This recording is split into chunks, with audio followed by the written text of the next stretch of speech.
दोस्तों अगर आपने इस वीडियो पर क्लिक कर दिया है तो ये वीडियो आज बिल्कुल भी स्किप मत करना, क्योंकि आज जो मैं बात आपको बताने वाला हूं उसका सीधा असर आपके वोट देने के अधिकार पर पड़ सकता है। सोचिए, आप वर्षों से वोट डालते आ रहे हो, आपका नाम हमेशा लिस्ट में रहा है और अचानक एक दिन पता चलता है आपको कि आपका नाम जो है वोटर लिस्ट से गायब है, कट गया है। ना तो कोई फ़ोन आया, ना कोई चिट्ठी आई, बस नाम कट गया। डरावना लगता है ना साथियों? ये कोई कल्पना नहीं है, ये अभी इस वक्त देश के अलग अलग राज्यों में लाखों लोगों के साथ हो रहा है। आज यानी 26 अगस्त को कई राज्यों में ड्राफ्ट वोटर लिस्ट निकल चुकी है और साथ ही सोशल मीडिया पर एक आग की तरह अफवाह भी फैल रही है कि पुलिस घर घर जाकर एनआरसी के लिए जांच कर रही है। जो घुसपैठिया निकलेगा उसे डिटेशन सेंटर भेज दिया जाएगा, उसकी नागरिकता छीन ली जाएगी। लोग डर के मारे रात रात भर जाग रहे हैं, पुराने डॉक्यूमेंट ढूंढ रहे हैं। कुछ लोग तो पैसे देकर एजेंटों से फर्जी सर्टिफिकेट तक भी बनवाने लग गए हैं। तो साथियों, आज मैं आपको साफ साफ सबूत के साथ बताऊंगा कि इसमें कितना सच है और कितना सिर्फ डर फैलाने का खेल है, क्योंकि यही गलत जानकारी लोगों को गलत फैसले लेने पर मजबूर कर रही है, फ्रॉड का शिकार बना रही है और उनका असली नुकसान करवा रही है।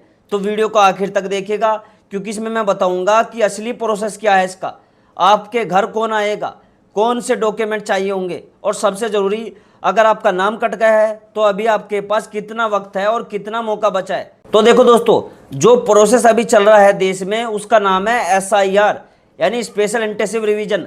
ये चुनाव आयोग यानी इलेक्शन कमीशन ऑफ इंडिया का काम है। ये कोई पुलिस का ऑपरेशन नहीं है और ये एनआरसी भी नहीं है। एसआईआर का मकसद सिर्फ एक है कि वोटर लिस्ट को साफ सुथरा और अपडेट करना। जो लोग कहीं शिफ्ट हो चुके हैं, जिनका देहांत हो गया है, जिनकी एंट्री डुप्लीकेट है, जिनका नाम गलत तरीके से जुड़ा है, उन्हें ठीक करना इसका मतलब है।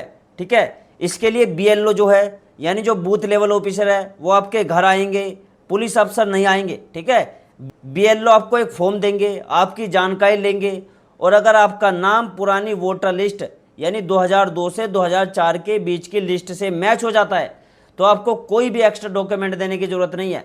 यही सबसे बड़ी बात है जो लोग नहीं समझ रहे और पैनिक कर रहे हैं। अब सवाल ये आता है कि भैया हमारा तो मैच ही नहीं हुआ तो हमारा क्या होगा? देखो, अगर आपका नाम पुराने लिस्ट में नहीं मिलता तो आपको से कुछ पहचान और पते के सबूत मांगे जा सकते हैं, जैसे आधार कार्ड मांगा जा सकता है, पुराना वोटर कार्ड मांगा जा सकता है, राशन कार्ड मांगा जा सकता है, पासपोर्ट या कोई स्कूल का सर्टिफिकेट पढ़ा हो वो मांगा जा सकता है आपको। ठीक है, ये सिर्फ वोटर लिस्ट में नाम कंफर्म करने के लिए है, ये नागरिकता साबित करने का कोई अलग टेस्ट नहीं है। कई राज्यों में अभी ड्राफ्ट लिस्ट निकली है, जैसे कर्नाटक में लाखों वोटर को वेरिफिकेशन नोटिस मिल चुके हैं, महाराष्ट्र में भी लाखों वोटर्स का जो डोर टू डोर वेरिफिकेशन है वो भी हो चुका है। तो अगर आपको भी नोटिस मिले हैं तो घबराओ मत, इसका मतलब ये नहीं है कि आप घुसपैठिया घोषित हो गए।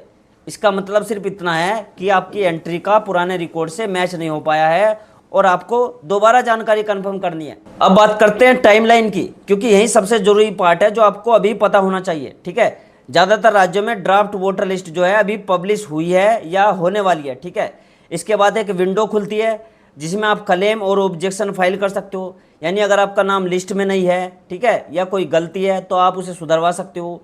ये विंडो आमतौर पर करीब 1 महीने की होती है। उसके बाद अधिकारी क्लेम्स को निपटाते हैं और फिर फाइनल वोटर लिस्ट पब्लिश होती है।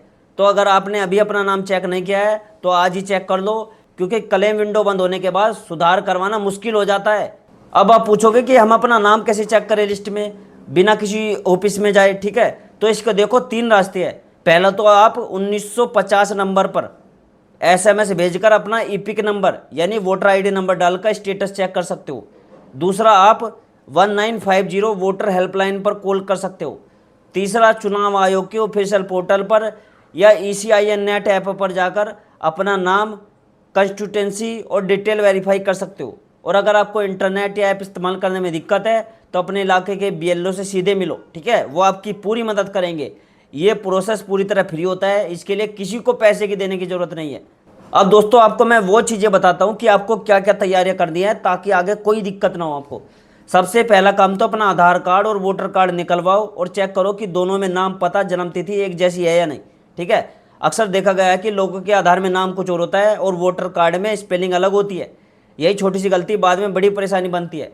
दूसरा काम है आपको, अगर आपके पास पुराना वोटर कार्ड है या पुरानी वोटर लिस्ट में आपके परिवार का नाम है तो उसे संभाल कर रख लो, क्योंकि यही आपके सबसे मजबूत सबूत का काम करेगा।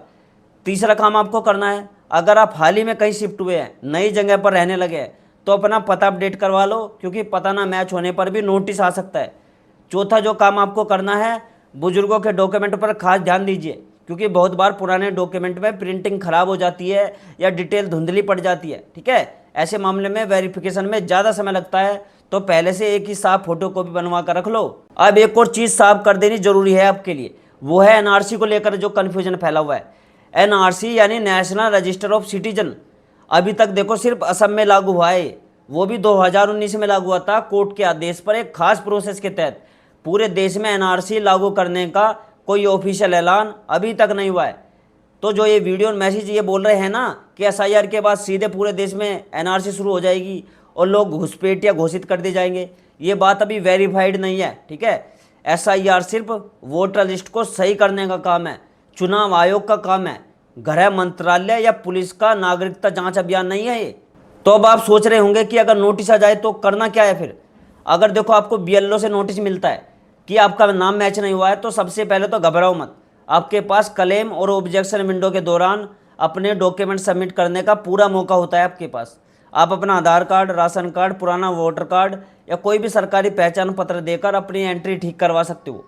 अगर फिर भी नाम लिस्ट से बाहर हो जाता है तो आपके पास अपील का भी अधिकार है। इसके लिए ट्रिब्यूनल बनाए गए हैं जहां पूर्व जज बैठते हैं। ठीक है, आप वहां अपनी बात रख सकते हो। ये कोई एक तरफा फैसला नहीं है, इसमें आपके पास सुनवाई का मौका है।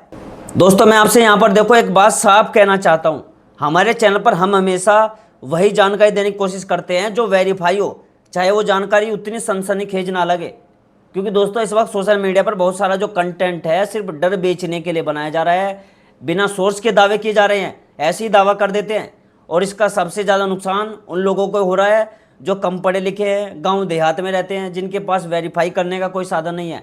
इसलिए मेरी आप सबसे पहले गुजारिश है, कोई भी बड़ा दावा सुनने तो पहले उसे ऑफिशियल सोर्स से चेक करे, फिर उस पर भरोसा करें। तो दोस्तों अगर आपके इलाके में एसआईआर का काम शुरू हो चुका है या आपको वेरिफिकेशन नोटिस मिला है तो कमेंट में जरूर बताना, ठीक है, कि आप किस राज्य से हो, ताकि हम आपके राज्य की खास जानकारी लेकर अगला वीडियो बना सके।